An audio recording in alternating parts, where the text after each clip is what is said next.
final segment here on Offside Sports, brought to you by Turtlebox Audio. Live free, listen loud, or find their amazing lineup of outdoor Bluetooth speakers at turtleboxaudio.com. And a big thank you to Paul Teron, everybody at 84 Lumber in Otay Mesa, California, supplied us with the building materials for our brand new set. Reach out to Paul, all your building questions and needs at paul.teron at 84lumber.com. All right, it's now time to hear what some of the big stories of the week are. It's the gist of the show, and it's presented. We got a new presenting sponsor, you guys, Synergy Med Spa in San Diego, 2 locations to serve you. Find the spa nearest you by following them on Instagram at Synergy Med Spa. Allison, you are very familiar with the people at Synergy Med Spa. Yes, and love we are so happy to have them on board. And they make your skin glow. They are highly trained registered nurses. Awesome. That kind of moonlight on the esthetician side. Most of them have full nursing jobs, but they're incredible. Excellent.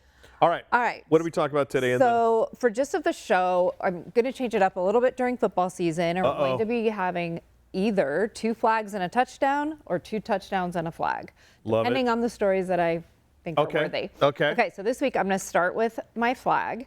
I'm sure you all have heard about the Shedeur Sanders issue. I have a flag for 2 parts of this. Okay.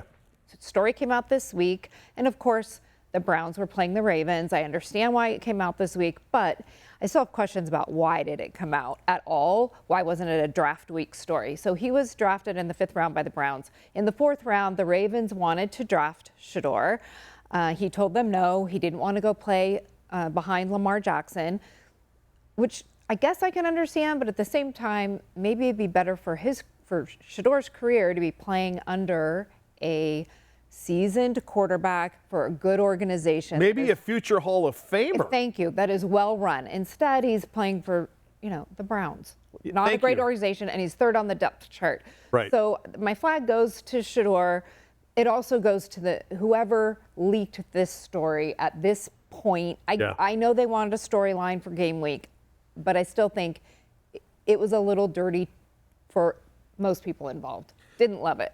Well, listen. As soon as an athlete tells a team that's potentially going to sign them or wants him to come in, I don't want to. It's like boom, gone. We dodged a huge bullet. Yeah. That's what I'm thinking of as the owner, and to not, if you're the person who wrote the story, whatever, why not save it until the Browns and the Ravens play the first time? And then drop it there. Don't drop it when the Ravens are about to play the Detroit Lions. Here's the deal. I'll go the other way on this one, because remember when he was coming out, a lot of talk he was going to be the 2nd pick, which would have been the Browns. Didn't want to go to the Browns.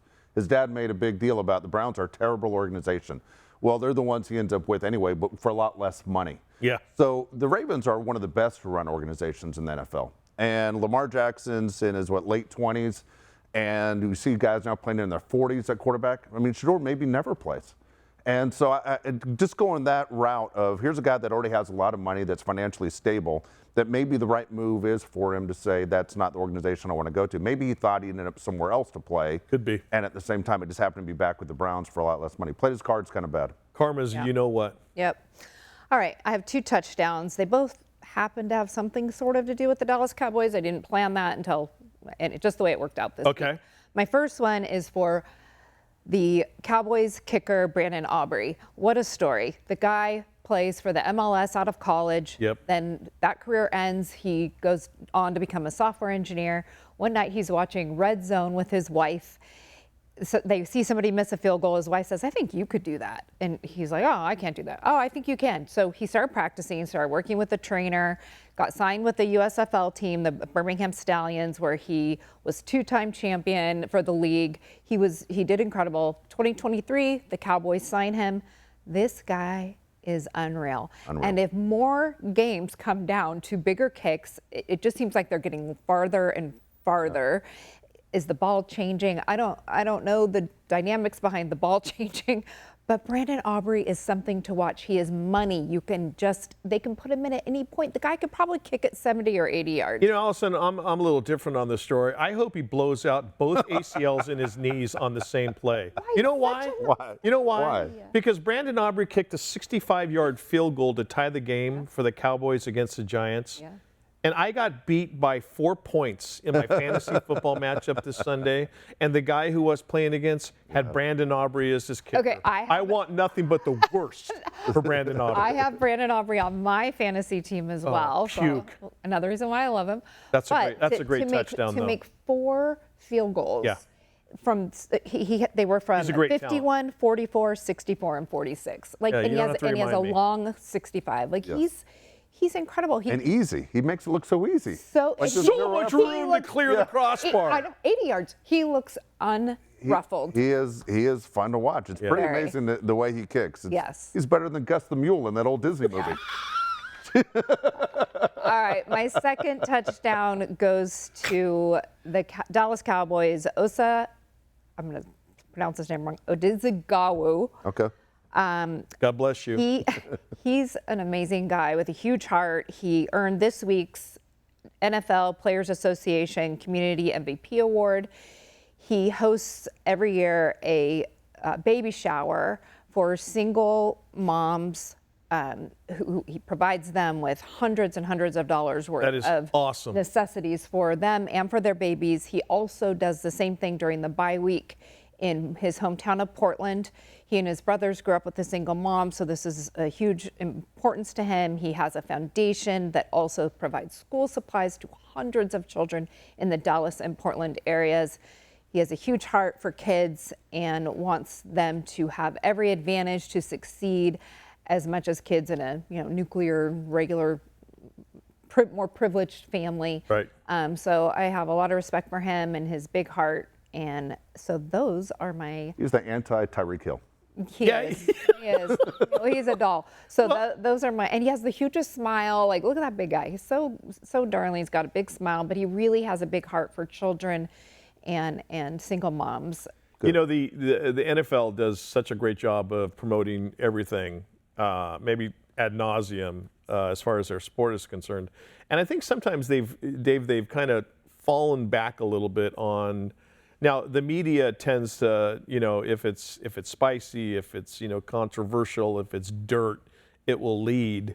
But the NFL, I think, needs to do a little bit better job of promoting guys like that and what they do, as far as how they contribute to their societies and the communities that they live in, because you don't hear about it. And then you hear about a guy doing what he's doing, and I mean really putting your money where your mouth is and walking the walk, aside from talking the talk. We'll hear it on Offside Sports. Yeah, I love the fact that you've kind of changed it up as far as the football season is concerned, and brought the flags and the touchdowns, and that is a major touchdown. And all kidding aside, Brandon Aubrey, amazing what he was able to do for the Cowboys on Sunday. All right, what are we going to bet on this week? The bet of the show is presented by our friends at Owner's Box Daily Fantasy Sports. Sign up today at ownersbox.com. Secure and fast withdrawals, industry-leading rewards, and maybe most importantly, their in-house user support, which I have now had to use twice, and they've gotten back to me within 5 minutes. All at your fingertips. Just click on ownersbox.com. And it's easy to sign up and start playing today. All right, our standings as far as the bet of the show is concerned. Allison now plus 5 points. She's 7-2 overall. Dave, you picked up a point this last week. You won your bet. You're now 5-4 in the year. And Ja'Cory Cross-Cree jerkweed running back for the Commanders only got 3 carries. I guess that's not his fault. I lost. I fall to 2-7. I am now minus 5 points.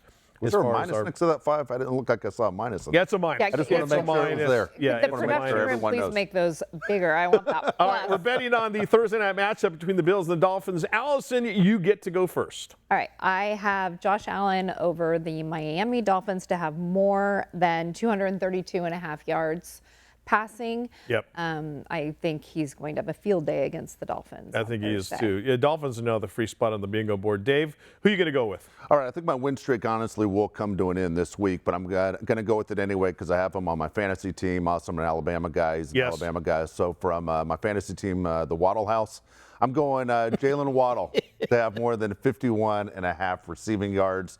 Don't follow my picks this week. No, but I think they're going to double Tyreek, and they're going to make the Dolphins run the ball, or Waddle could be a primary target. The problem is you have Tua's looking for Devontae Smith, thinking he's still at Alabama.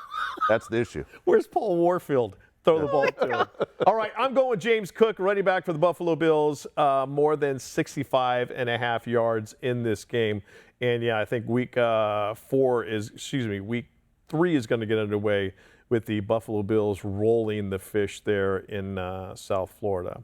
All right, as we put a lid on this episode of Offside Sports, a massive thank you to everybody here at the Loft 100 Studios for making this show possible. Thanks to Turtle Box Audio, Municipal Clothing, Babemos Tequila, Chase the Sun at WeDrinkTequila.com, 84 Lumber for the support and partnership, and of course Turf & Sons for the surface of our brand new stage. Click on turfandsons.com today. And most of all, thanks to you, all of you out there, for hanging out with us. For Dave Palais and Allison Ratzlaff, I'm Mike Costa. We'll see you next time. See you, everybody.